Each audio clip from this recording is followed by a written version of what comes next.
Depois de uma longa caminhada, o Esquadrão Suicida retorna para o acampamento, mas quando eles se aproximam, eles ficam chocados ao encontrá-lo totalmente queimado. A Arlequina é forçada a ver o seu amigo Orc morrer. Enquanto ela não sabe quem são essas pessoas, ela e a equipe jura que irão fazê-los pagar pelo que fizeram. Enquanto os elfos notam a Arlequina surgindo da escuridão, todos eles correm em direção a ela, mas são eliminados pelo pistoleiro. Outro elfo é pego pelo Tubarão Rei, enquanto o elfo no fundo é visto lançando um feitiço, mas Pacificador dá a volta por trás e aponta uma arma para sua cabeça. Porém, quando ela se vira, Pacificador fica chocado ao ver que não há nenhum pingo de medo em seus olhos. Momentos depois, uma explosão é lançada direto para ele. Pacificador conseguiu evitá-la, mas o elfo que serviu de escudo ficou totalmente queimado. Então ele joga o corpo dela para longe e olha para cima, e vê os líderes responsáveis por todo esse massacre. Uma bruxa e um cientista louco controlando um exército de elfos. O cientista está prestes a começar o seu plano maléfico, mas Pistoleiro não perde tempo e já dispara uma bala direto na cabeça. Mas infelizmente o cientista tinha um campo de força pronto para se defender. Pistoleiro não consegue acreditar que eles acabaram de enfrentar um dragão e agora vai ter que ser um cientista louco. Logo depois, a Arlequina pergunta se o cientista está aqui para se vingar do caça-ratos. Porém, ele não se importa com um perdedor como aquele. Ele apenas veio aqui e destruiu o acampamento. E como eles já atingiram seu objetivo, a bruxa diz que não há razão para eles lutarem contra o Esquadrão Suicida. Porém, a Arlequina não ia deixar eles saírem depois do que fizeram com seus amigos. Pacificador joga uma bomba no cientista enquanto sua visão está bloqueada. A Arlequina se aproxima dele e tenta destruir seu escudo com seu bastão. No entanto, isso não sai bem como planejado, pois o cientista faz o elfo criar um feitiço de vento e lançar a Arlequina para longe.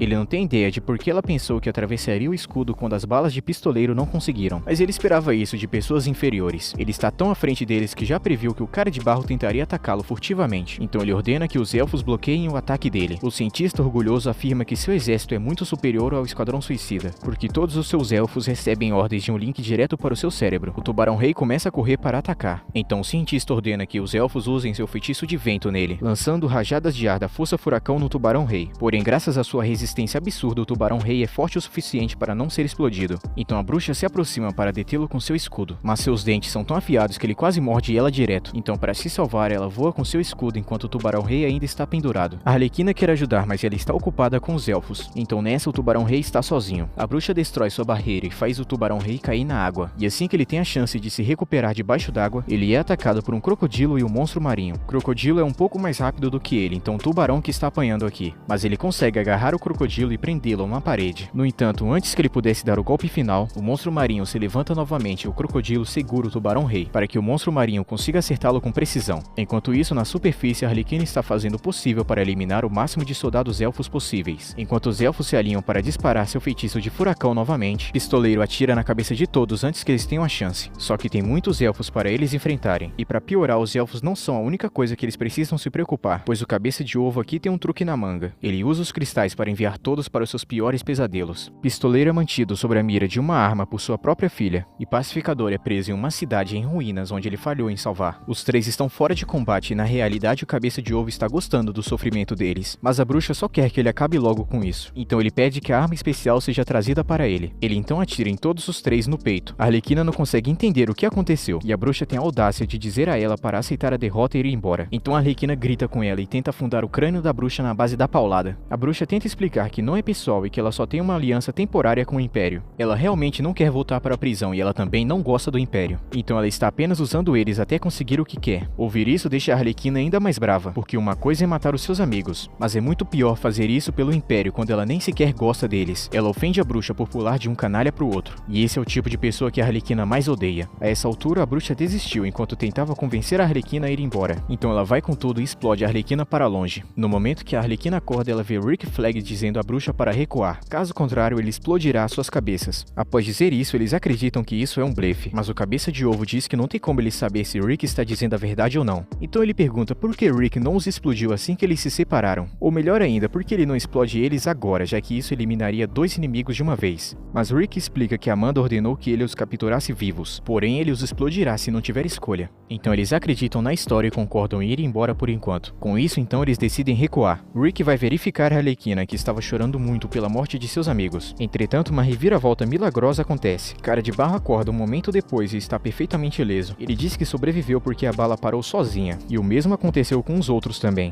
Então, depois que Pistoleiro e Pacificador acordam, o Cara de Barro pergunta se Pistoleiro teve algo a ver com as balas não os matarem. mas ele diz que não tem a mínima ideia do que aconteceu, e o brilho verde nas balas só deixam as coisas mais estranhas. Então todos voltam para a capital, onde são imediatamente presos novamente. O conselho de guerra da rainha viu a derrota do esquadrão e eles estão aborrecidos, porque sabem que não há como derrotar um exército perfeito de elfos, junto a um cientista louco e uma bruxa, mas a rainha diz para eles pararem de reclamar porque tem um anúncio a fazer. No geral, o forte pode ter sido destruído e seus ocupantes mortos, mas esses ocupantes eram um bando de criminosos, então por que eles deveriam se importar se eles morrerem? Os oficiais concordam com a sua declaração, mas então a rainha continua dizendo que se alguém é o culpado pela destruição do forte, então seriam aqueles que sugeriram que ele fosse deixado aos cuidados dos ogros. Isso dá para ela uma boa desculpa para punir o esquadrão suicida novamente, e ela ordena que todos sejam enforcados. A princesa tenta falar por eles e diz que não havia nada que eles pudessem ter feito para evitar isso, e matá-los não ia melhorar a situação do reino nem um pouco, mas a rainha está determinada em prosseguir com a execução, já que ela quer usá-los para enviar uma mensagem aos soldados que queriam aceitar ajuda externa, e mostrar que essa ideia nunca acabaria bem.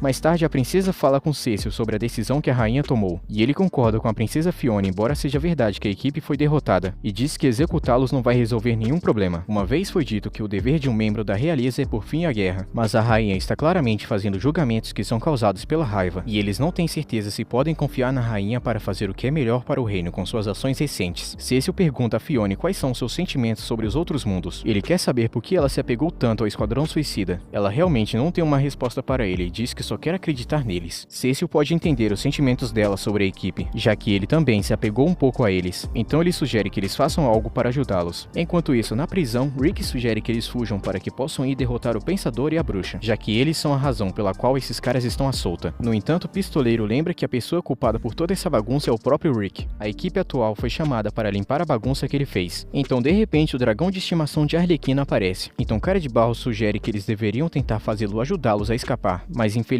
a chama do dragão Arthur não é o suficiente para fazer estrago, então o plano não vai funcionar. É quando Cécio aparece no corredor e diz a eles que eles deveriam falar mais baixo, se estão planejando uma fuga da prisão. Mas então, para surpresa de todo mundo, Cécio destranca a porta da prisão e diz que eles têm que sair imediatamente. Se eles ficarem aqui por muito mais tempo, a rainha vai executá-los. Então Cécio planeja fazer eles saírem e derrotar o Pensador e a Bruxa, e vencê-los em uma revanche para assim se livrar do motivo que a rainha tem para matá-los. Pistoleiro não achou certo Cécio pedir para eles lutarem novamente, mas para Cécio esse plano é para o bem deles, por mais que eles não gostem. Ele entende que a equipe está lutando por um reino ao qual não deve nada. Cécio conta que perdeu seu parceiro durante a guerra, então ele os lembra que ainda tem vidas e entes queridos para retornar. Então a princesa aparece e pede a todos que se apressem para a fuga, já que ela não pode distrair os guardas para sempre. A Arlequina fica surpresa ao ver que a princesa também está envolvida nessa fuga da prisão, então ela pergunta por que ela está fazendo isso. Fiona ainda não tem uma resposta, mas durante toda a sua vida ela sempre foi obrigada a obedecer tudo que a sua mãe diz. Só que agora ela não tem tanta certeza de que essa é a coisa certa a fazer, então ela quer tomar uma decisão por si mesma. Com isso, a Arlequina ficou convencida, então ela e os outros saem da cela e vão para uma carruagem que havia sido preparada com antecedência para eles saírem. Pacificador diz a todos que ele tem um plano que pode funcionar para derrotar o Pensador. Enquanto isso, o Pensador está criando um plano contra a equipe, já que enquanto ele estava dentro de suas mentes, ele foi capaz de descobrir que eles precisam voltar para o portal de 3 em 3 dias. Caso contrário, eles explodirão, e é certeza que eles vão vir, e o Pensador não planeja facilitar para eles. A equipe chega no portal pela manhã e ficam surpresos ao descobrir que o Pensador construiu uma base inteira ao redor dele em apenas uma noite. Eles já não têm muito tempo restante nos seus cronômetros e o Pensador sabe disso, e o objetivo dele é fazer tudo que está ao seu alcance para impedir o Esquadrão Suicida de reiniciar as bombas. A estratégia dele é muito bem montada, e há uma enorme quantidade de elfos em todo lugar de guarda. Eles não têm a mínima chance se entrarem lá sem nenhum plano. Então Rick fala que todos precisam ser pacientes dessa vez. Ele pede ao Cara de Barro para criar uma réplica da base com argila, e eles começam a mapear todas as áreas onde os guardas estão posicionados. A Arlequina percebe que aquela garota samurai está lá embaixo, e isso torna o plano muito mais complicado, pois eles teriam que atraí-la para longe do Pensador se quiserem alguma chance de derrotá-lo. A Arlequina tenta sugerir que eles deveriam lutar contra o Pensador e a garota samurai ao mesmo tempo, já que ela ainda quer vingança pelo que Katana fez com ela, mas isso é muito mais fácil dizer do que fazer. Desde a última vez que eles lutaram, eles sabem que os elfos têm suas mentes ligadas para receber as ordens do Pensador. Normalmente isso teria fritado seus cérebros, mas o que torna isso isso possível é o capacete que o Pensador usa. Então, se eles conseguirem tirá-lo, eles terão uma grande vantagem. Mas a pergunta é como eles farão isso. A Arlequina pensa um pouco até que ela se lembra de um assalto a banco que ela fez uma vez com o Coringa. O banco foi projetado para ser completamente impenetrável, mas nenhum dos alarmes ou senhas seguras realmente importavam, porque tudo que eles precisavam fazer para entrar era apenas ameaçar as pessoas que tinham as chaves. O pacificador achou a ideia brilhante e apoia o seu plano. Então ele coloca um sorriso macabro no rosto e diz a todos que eles precisam fazer isso. Mais tarde, todos se aproximam da fortaleza por trás, mas Cara de Barro não está gostando da parte do plano que envolve ele sendo enfiado em uma bolsa como um brinquedo. E o Tubarão Rei enfia ele de volta na bolsa e a Arlequina o lembra que ele não tem permissão para comer o Cara de Barro. Mas o Tubarão fala que ele nunca faria algo assim, porque a Gila tem um gosto ruim. A missão dele é apenas levar o Cara de Barro para o fundo da fortaleza, mas Cara de Barro está surtando porque ele vai dissolver e ficar encharcado na água. Mas o Tubarão promete ter cuidado para que nenhuma água entre na bolsa. Enquanto eles estão fazendo isso, Rick e Pistoleiro se aproximam da fortaleza pela frente e depois de receber o sinal, Rick lançará um ataque atraindo os elfos para longe da fortaleza e os levando para uma cabana perto do lago. Enquanto isso, ele quer que Pistoleiro fique de olho no que está acontecendo dentro da torre e repasse qualquer informação importante para os outros, para que ninguém seja pego enquanto o Tubarão chega no fundo da base. Rick e Pistoleiro estão esperando o sinal. Só que tem um pequeno problema. Enquanto eles estavam fazendo o plano, eles não pensaram qual seria o sinal. Então eles não sabem quando devem avançar. Então do nada o Tubarão Rei arrota muito alto e isso é um sinal muito claro para eles. Então o Pistoleiro dá um chutão no Rick e manda ele avançar logo. Isso fez ele cair bem na frente dos elfos. Com isso, os elfos começam a persegui-lo como planejaram. E enquanto ele está ocupado, o Pistoleiro acerta um tiro em uma estátua como parte da próxima fase da missão.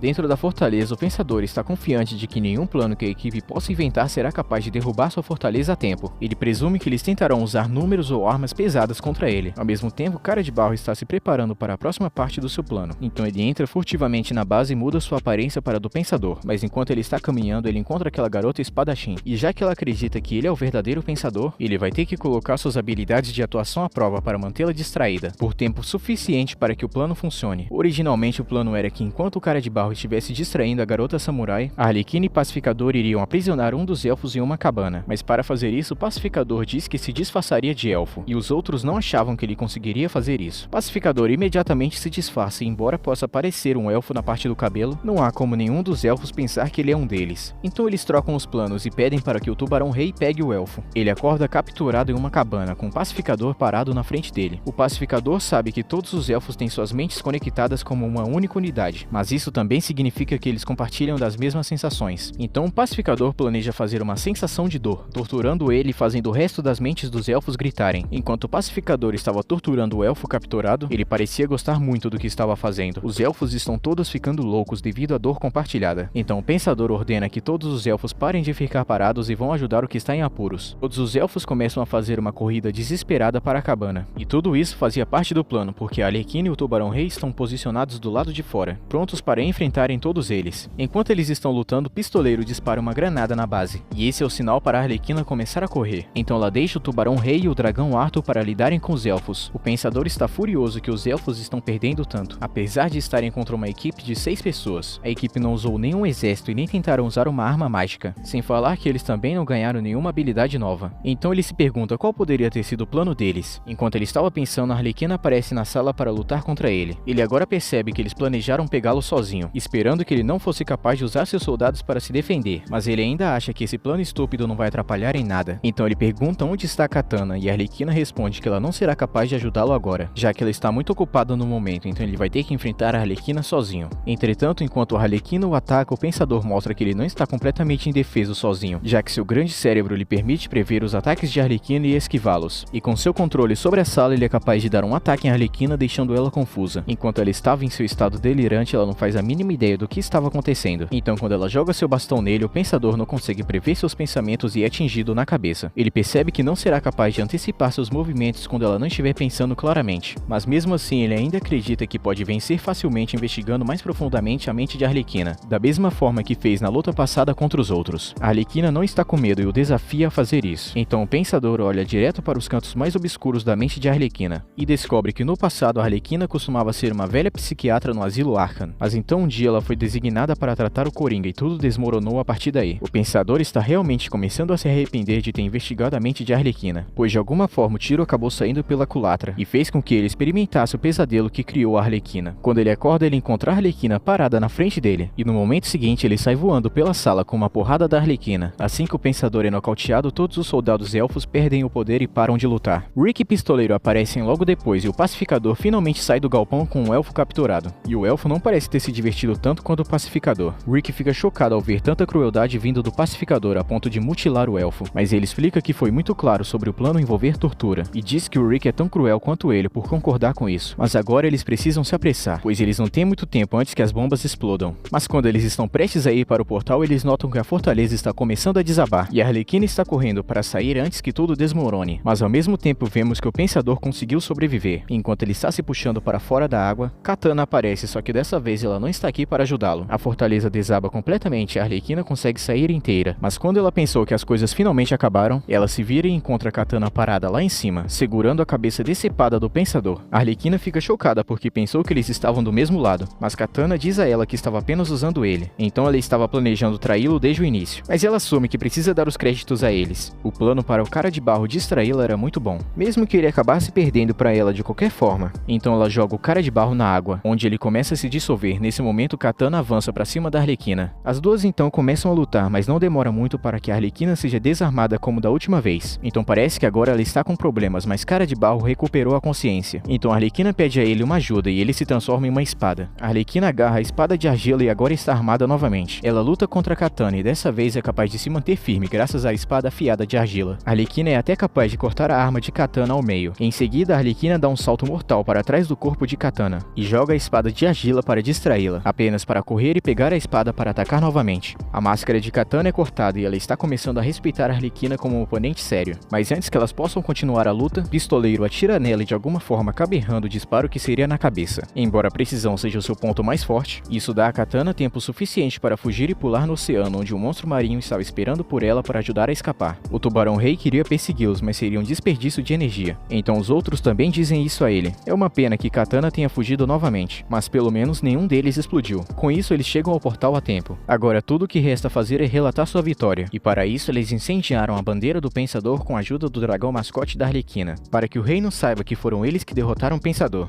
No reino, a rainha é informada de que a equipe conseguiu derrotar o Pensador, junto com seu exército de elfos em apenas uma noite. A princesa Fiona está observando de fora da porta e esperando que a rainha reconsidere o valor da equipe para o reino, mas acontece que ela estava completamente errada, pois a rainha ordena que eles sejam trazidos de volta e executados. A rainha está completamente maluca nas decisões. Dessa vez, no Conselho de Guerra, os dois de alto escalão estão discutindo se a equipe deve ser perdoada, devido às suas contribuições para o fim da guerra. Um acredita que eles devem ser perdoados porque eles provaram ser aliados fortes, enquanto o outro acredita que eles ainda são traidores. O cara magro de bigode está fazendo um bom argumento, mas a rainha tem seus próprios pensamentos sobre o assunto e ela odeia o Esquadrão Suicida. Ela chama Theodore pelo nome e imediatamente ele percebe que está no alvo da rainha por ter elogiado o time de estrangeiros. Mas a rainha diz que não há necessidade de se preocupar, ela só quer que ele faça uma coisinha para ela. Enquanto isso, mais tarde o Esquadrão Suicida retorna para o castelo. Eles esperam serem recebidos com um grande banquete por derrubar a fortaleza do Pensador. Mas assim que eles entram na sala do trono, a atmosfera está muito mais hostil do que eles esperavam. E sob as ordens da rainha, o Bigodudo se dirige a eles e começa a menosprezar todos os seus esforços, ao mesmo tempo que os insulta por sua atitude, suas roupas e sua maneira de lutar. A equipe tenta trazer à tona o fato de que eles conseguiram derrotar o Pensador, mas ele rebate e diz que o Pensador veio do mundo deles, então é culpa deles que ele estava aqui em primeiro lugar. Então ele mira especificamente no Tubarão-Rei e começa a insultá-lo por ser um peixe, mas ele está com muito medo dele para continuar falando mal. E a Arlequina percebeu que Theodore estava intencionalmente tentando provocá-los a serem violentos, e Theodore realmente não quer mexer com ela, mas ele está sob as ordens da rainha para fazer isso. Então ele vai até a Arlequina e dá um tapão na cara dela. Isso seria o maior erro de sua vida, porque antes que a Arlequina pudesse se recuperar do tapa, o Tubarão-Rei já havia devorado o cara por inteiro. E isso é exatamente o que a rainha esperava que acontecesse. Cecil tenta parar o Tubarão-Rei, mas ele acaba comendo sua espada, e ele está prestes a se lembrar da última vez que abriu um buraco no estômago dele, mas Pistoleiro impede Cecil com uma arma apontada para sua cabeça. As coisas saíram do controle, então a equipe se prepara para uma luta, mas antes que essa luta se transformasse em uma batalha total, a rainha usa sua magia para conter o Tubarão-Rei, e ela tenta agir como se toda essa bagunça fosse culpa da equipe, mas a Arlequina percebe que ela planejou isso desde o começo como forma de punir eles. A rainha ordena que seus guardas executem todos da equipe, mas Cecil e Fiona imploram para que ela reconsidere, então ela pega leve e decide que só vai executar o Tubarão-Rei, Rei por ter comido Theodore. Enquanto os outros serão exilados do reino, Pistoleiro não quer deixar o Tubarão Rei ser executado, mas ele não tem muita escolha, já que os guardas o seguram pelo pescoço, e a equipe é forçada a sair do castelo sem o Tubarão Rei. Fionne vem correndo até eles e se desculpa por tudo que aconteceu, mas seu pedido de desculpa só irrita a Arlequina mais do que ela já está. Fionne não concorda com as escolhas da sua mãe, mas ela também teve que concordar. Nem ao menos tentou mudar a opinião da rainha sobre eles. Depois de tudo que Fionne disse sobre não querer ouvir cegamente a rainha, ela ainda não tem coragem de se defender quando mais importa. Se eles soubessem que ela não seria capaz de seguir em frente, eles não teriam desperdiçado seus esforços lutando pelo reino. Depois disso, a equipe vai para um bar para esquecer todos os problemas, e Pistoleiro está exibindo seu domínio com armas com o objetivo de ganhar uma aposta em troca de bebida grátis. Enquanto isso, Cara de Barro está aqui tentando impressionar algumas mulheres com seus poderes e habilidades de atuação, mas elas acham que ele está usando um tipo estranho de magia que é bem sem graça. Arlequina aparece com uma garrafa na mão e segurando uma joia aleatória na outra. Então Rick pergunta a ela onde ela conseguiu essa joia. Ela responde que pegou da armadura de Cécio como compensação pelo que o reino fez ela passar. Ou seja, ela basicamente roubou. Mas Rick não tem mais razão alguma para se importar, então ele apenas deixa ela em paz e avisa para ela não acabar bebendo muito. Arlequina acha engraçado que Rick esteja mostrando preocupação por ela, quando sua morte seria bastante conveniente para ele. Sua missão era apenas vir aqui e roubar os recursos deste mundo. Entretanto, agora que as relações com o reino se romperam, a equipe é basicamente inútil para Amanda. E ela sabe muito bem o que Amanda costuma fazer quando as pessoas vivem mais do que sua utilidade. Naquele momento, um cara no bar sobe no palco e se oferece para cantar uma música para todos. Acontece que é uma música escrita sobre a equipe e as coisas que eles fizeram desde que chegaram aqui, mas a Arlequina não gosta da maneira como eles estão sendo tratados como heróis. Então ela grita para o rapaz parar de cantar, pois ela não quer ouvir. O cara é desconhecido, então para de cantar, mas Cara de Barro fica chateado porque ele parou antes de chegar à parte dos seus feitos heróicos. Então ele pede para o rapaz continuar cantando, mas Pistoleiro joga uma garrafa nele para calar a boca, o que acabou resultando em uma grande briga entre ele e o Cara de Barro. Pistoleiro começa a atirar em Cara de Barro enquanto causa muitos danos, e de alguma forma essa mulher aqui conseguiu sobreviver a todas essas balas perdidas. E toda essa bagunça acaba irritando o pacificador. Então ele se levanta para restaurar a paz na base da porrada, e por algum motivo ele também não está usando calças. E tudo isso enquanto Rick está muito cansado e contemplando como ele está preso lidando com esse grupo de lunáticos. Na manhã seguinte, Rick acorda os outros e diz que eles têm que se preparar para sair. A Arlequina está um pouco confusa, então ele explica que eles precisam voltar para o portal, mas não porque eles estão retornando para a Terra porque a missão fracassou. É óbvio que eles serão chamados de volta mais cedo ou mais tarde para salvarem o Tubarão Rei. Antes disso, Rick não tem ideia de quanto tempo vai demorar para trazê-lo de volta. Então, no momento, ele quer apenas ir para o portal para que eles possam zerar os cronômetros da bomba. Enquanto eles estão saindo, o Cara de Barro pergunta a Arlequina se ela tem certeza de que realmente quer deixar o dragão Arthur para trás, mas deixá-lo aqui seria muito melhor para ele, já que se o levasse para a Terra, ele provavelmente acabaria sendo dissecado ou coisa pior. Então ela diz que seria melhor se ele ficasse neste mundo e vivesse livremente. Nessa hora, Rick diz que não quer deixar o Tubarão Rei para trás porque isso acabaria causando muitos problemas para este mundo, mas isso não faz nenhum sentido, já que o reino quer executá-lo de qualquer forma, sem falar que eles têm bombas em seus pescoços prontos para morrer a qualquer momento, e Amanda não se importaria em perder o Tubarão Rei. A equipe finalmente chega ao portal e suas bombas foram reiniciadas com sucesso. Então parece que não há problemas, mas do nada Rick recebe uma ligação de Amanda, que surpreende todos, já que eles não tinham ideia de que ele tinha um rádio esse tempo todo. Rick informa Amanda de tudo o que aconteceu nos últimos dias, e como provavelmente eles não consigam mais a cooperação do reino, Amanda entende e diz a Rick que ele tem permissão para retornar à Terra. Ele tenta mencionar que o Tubarão Rei é prisioneiro do reino, mas Amanda diz a ele que ele não precisa se preocupar, já que ela vai cuidar disso. De repente, o pescoço de Cara de Barro começa a apitar e em questão de segundos sua cabeça foi arrancada de seu corpo. Rick pergunta a Amanda por que ela o matou, e Amanda calmamente diz que determinou que essa missão é muito difícil de executar. Então ela vai fechar o portão quando Rick estiver de volta à Terra e ela não quer deixar nenhum rastro para trás. Rick começa a gritar com Amanda por ela querer simplesmente matar todos da equipe, já que eles não têm mais utilidade. E ela provavelmente vai se livrar dele também. Mas Amanda diz a Rick que ela não tem razão alguma para matá-lo, já que ele ainda é seu soldado mais leal, mas os outros sim, eles têm que morrer. A Arlequina começa a chamar Amanda de psicopata sem coração, mas no momento que Amanda estava prestes a detonar a bomba de Arlequina, a equipe percebe que alguma coisa está acontecendo à distância. Ao que parece, o reino está pegando fogo. Então Rick começa a implorar a Amanda para permitir que eles continuem a missão, já que se o reino estiver em apuros e a equipe for capaz de salvá-los, pode ser o suficiente para restaurar sua amizade com o reino. Após dizer isso, Amanda finalmente concorda em permitir que eles continuem a missão, mas ela está dando a eles apenas 24 horas para fazer isso. Ela programou as bombas para explodirem após o limite de tempo de 24 horas. Então, se eles não mostrarem resultados até lá, todos da equipe serão explodidos e Rick não poderá mais voltar para casa. Assim que Amanda encerra a ligação, Rick suspira aliviado, mas a Arlequina e os outros estão confusos sobre por que Rick arriscaria sua própria segurança para salvar suas vidas. Rick explica que embora eles possam ser um bando de canalhas na Terra e aqui também, eles são pelo menos dignos o suficiente para terem música sobre seus feitos heróicos. Então do nada o Cara de Barro lembra a Rick que ele fez muitas coisas cruéis enquanto eles estavam juntos. Todo mundo fica assustado por ele ainda estar vivo. Com certeza vimos a cabeça dele explodir, mas não se pode esquecer que seu corpo é inteiro feito de argila. Então essa explosão nunca seria suficiente para matá-lo, principalmente com o aumento de poder que ele ganhou neste mundo. Então Pacificador pergunta por que ele decidiu ir junto na missão se as bombas nunca foram uma ameaça para ele, mas Cara de Barro apenas responde que seria divertido ser um protagonista em uma aventura Isekai. Eles possuem apenas 24 horas para cumprirem essa missão, então eles precisam voltar correndo porque o castelo está pegando fogo. 2 horas antes, a princesa Fione tinha ido visitar a rainha, em uma tentativa de fazê-la parar a execução do Tubarão Rei, mas assim que ela chegou lá, ficou claro que a rainha estava realmente fora de si esse tempo todo. Por hoje acabamos, e não se esqueça de se inscrever no canal para não perder a próxima parte.